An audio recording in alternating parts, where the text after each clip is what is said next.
Hi there, it's Chrissy, and I haven't been here for quite a while. I haven't been recording videos in a bit because I've been going through quite the transformation. And right now I'm staring out at the sun. You can probably see it on my face.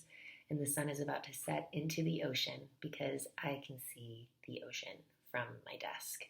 It's over a bunch of different houses, but yeah, there's the ocean right there. I feel really blessed. Well, today's video is about my core wound. I tend to teach what I'm learning.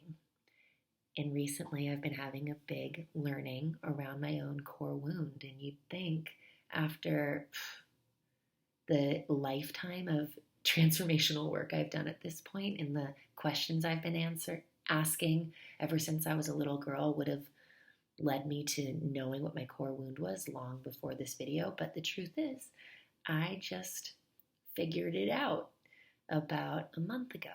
And it was on a car ride home with my dear friend and co-facilitator, Chandra, who's an incredible teen empowerment coach and also a phenomenal facilitator. And she's just such a good person, such a good woman. I'm so grateful to have her as one of my best friends. So after leading Core Woman, it's a really deep weekend. It was a really powerful weekend, and a lot was healed that weekend. And on the drive home, I was just reminiscing and remembering that the theme of that workshop was that nothing, no matter how traumatic, painful, or awful, no matter what has happened to you, it doesn't matter what it is, how terrible it was, nothing can ever touch the core of your being. Nothing can ever take away your goodness. On the other side of everything, every pain, every struggle, there's always goodness on the other side of it. And I was so inspired by every woman's goodness that weekend. Every woman who had been through a lot, had many different traumas. No trauma touched the core of these women's goodness. So, on the drive home, I was asking Chandra about her goodness. I was just like, Chandra, you are so good. You are such a good person. You're such a good woman. I feel like you've never made a mistake. And I'll be honest, I project this onto her a lot. I consider her to be the good facilitator and the good everything, the good friend, and me, the not so good one. Well, I was asking her about her life and any mistakes she's ever made, any bad things she's ever done, like cheating on a test, and turns out she's never done anything bad. And I was just like, you're so good. You're amazing. And I was starting to get choked up in how good she is. And she turned to me and she was like, Chrissy, I don't get it. Do you not think you're good? And I was just like, no. No, I'm not good. Like, you're good. And she was just like, wait, what? I don't see that at all. Like, that's not real. And then she was like, do you think you're bad? And when she said that, this is what happened in my heart. It both opened and collapsed at the exact same time.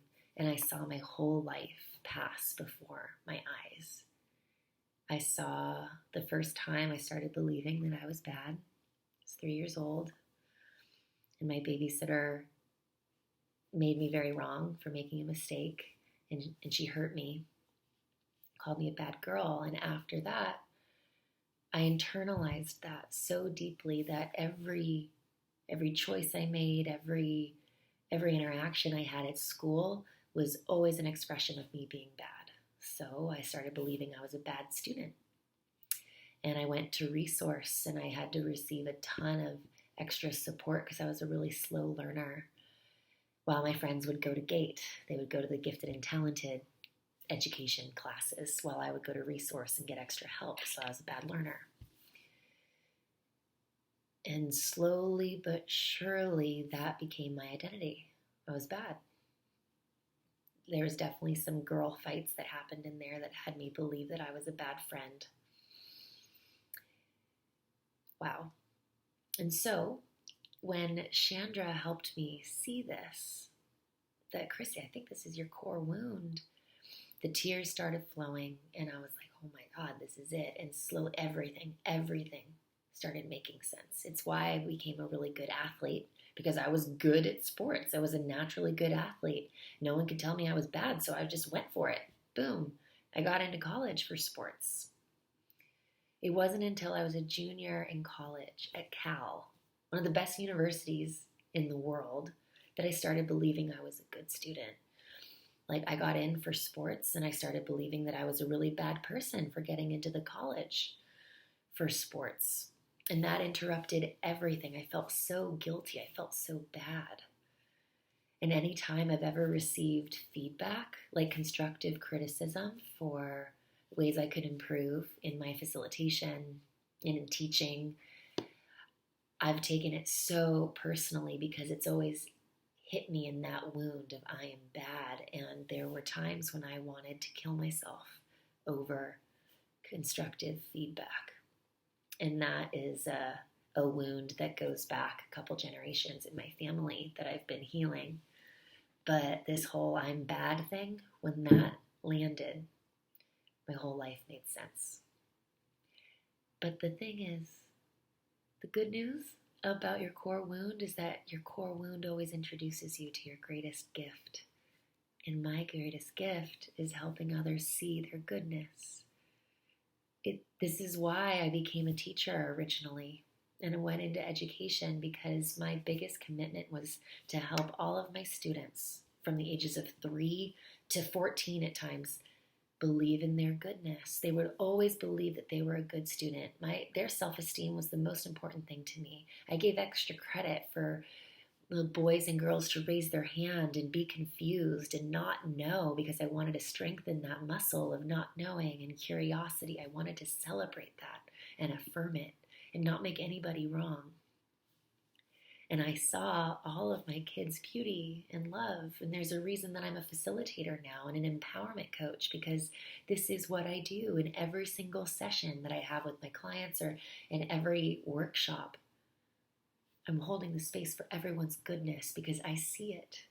I see your goodness, yours. But I have a really hard time seeing mine. And this is the work that I've been participating in. This is why I haven't been posting videos lately, because I've been feeling bad. Like, bad. It doesn't make any sense.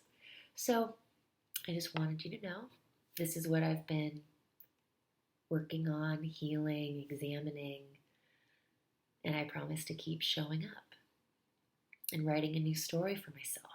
And as this wound heals and I apply more healing balm to it, I will keep you posted. Wow. Thank you for hearing my story. I'm not going to say bye yet, actually. I invite you to take a look at your own core wound. What is the tape? What is the loop that's playing on in your head, in your brain? Maybe anytime you make a mistake, anytime you're feeling bad about yourself, maybe you feel worthless or like you don't have any value. What's the story? What continues to take you out in life? And I invite you to follow that story back to the very first time you believed this, the very first time you received that message. Maybe it was that you're not lovable, you're not good enough,